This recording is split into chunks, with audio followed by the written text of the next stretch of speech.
just like to direct my question to former Secretary Bonoan. Nung kausap niyo ho ang Pangulo, nung pinabigyan, hiningan po kayo ng report about sa Ghost Project, natunugan niyo na ho na may mga problema na ganito po, yung mga coordinates, or wala kayong idea because you relied only on the information submitted to you by the district's engineers and regional directors. Then that's the report that you gave to the President. Kaya inanunsyo ng Pangulo na napakarami mga ghost project. Is this correct? Your Honor, Mr. Chair,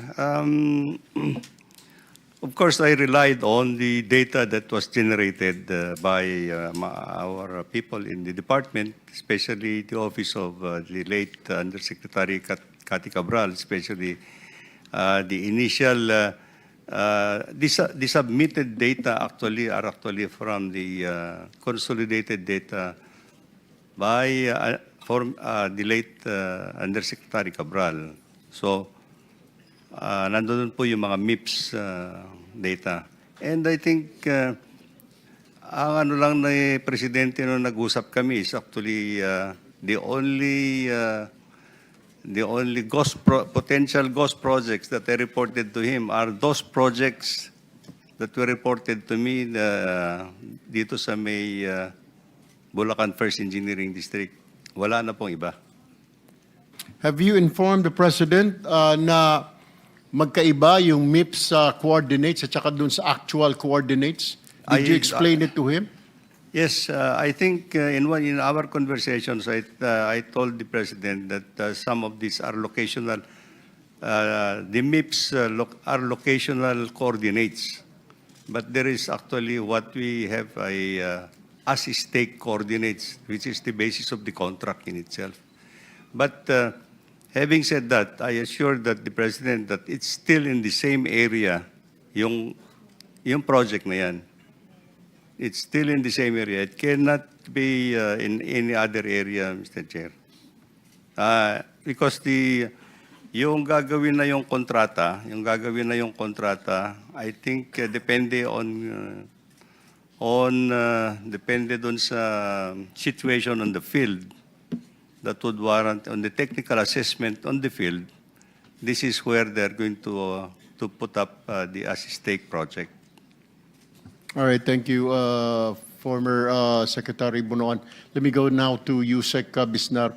Yusek Bisnar, when you found out na meron po mga ganitong mga inconsistencies, meron pong problema tayo sa mga coordinates, na-inform po ba ang palasyo na, Mr. President, na-inform po ba ang Secretary Vince Dizon na may problema po tayo, na may mga ghost project na hindi naman talaga ghost, pero nagawa naman pala, nasa ibang lugar lang? Were they informed, the Secretary and the President? Si Secretary po na inform na, and pina-finalize lang po yung report para po mapadala sa PMS and para po makorek yung sumbong sa Pangulo website, Your Honor. Ilan po sa tingin ninyo right now ang na wrong ang naibigay na coordinates? Kasi, Mr. Undersecretary, ang dami pong kinasuhan, ang dami pong contractor, ang dami pong mga opisyal ng Public Works and Highways na kinasuhan. Kung ginawa naman po ang project, yun po yung tanong natin.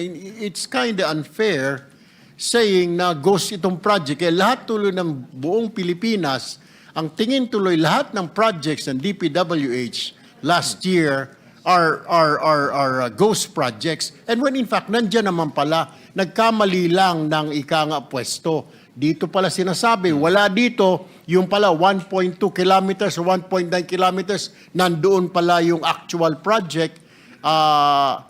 Na ano hong action ang ginawa ho ninyo? To rectify this? Hindi po maliit na problema ito, malaking problema po ito. Mr. Undersecretary, marami ho nakakulong ngayon. May mga ngayon pinapasabpina, katakot-takot na sabpinang inisyo ngayon ng Department of Justice para sagutin ng mga taong ito. What have you done so far? Can I Go answer ahead, po? Yusek Bernabe. Mr. Chair, just to set the record straight po, no, yun pong mga naging subject of cases pending na before the Ombudsman or Sandigan Bayan. Ito po ay talagang mga ghost projects po. So aside from the issue na meron nga po mga wrong coordinates, meron pa rin po talagang ghost projects. So, are you telling me, is this the reason why, bakit nadidelay tayo? Dahil ito ba ang reason na dinodouble check ninyo kaya wala pa na issue ng mga warrants of arrest sa ilang mga opisyal? Because of this, you want to double check it? Correct, Mr. Chair. No? Kaya po medyo it takes time to validate kasi nga po hindi porket yung initial validation done by the field na wala doon sa MIPS coordinates, we have to verify po kung wala po talagang nagawa. So that's why ito pong 421, it took us time to validate all these sites po to ensure na kapag po may kakasuhan for ghost, talaga pong ghost project. You said 421, di ba ilang libo po yung nabanggit na Pangulo na sa report niya ang ghost project? Are you saying itong 421 pala na-validate ninyo na correctly na talagang ghost? Mr. Chair, yes po. Ito po yung listahan ng ICI. ICI po kasi talaga yung may initiative on this and we are just rendering them technical support po.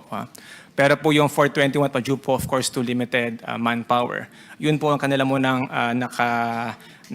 inuuna and then afterwards po they will expand further doon po sa ibang mga suspected So ghosts. ongoing po ang inyong pag-check ngayon, pag-validate kung talagang ghost or ika nga nasa ibang pwesto lang, nasa ibang lugar lang na ilagay yung project or ilang meters ang layo or ilang kilometro ang layo doon sa MIPS coordinates. That is correct, Mr. Chair. Ilan pa po ang i-validate ho natin? We will defer po to the ICI to give us po yung schedule and to render the final report. But as we speak po, we understand that the 421 malapit na pong ma-finalize yung first batch po na yun. All right, thank you.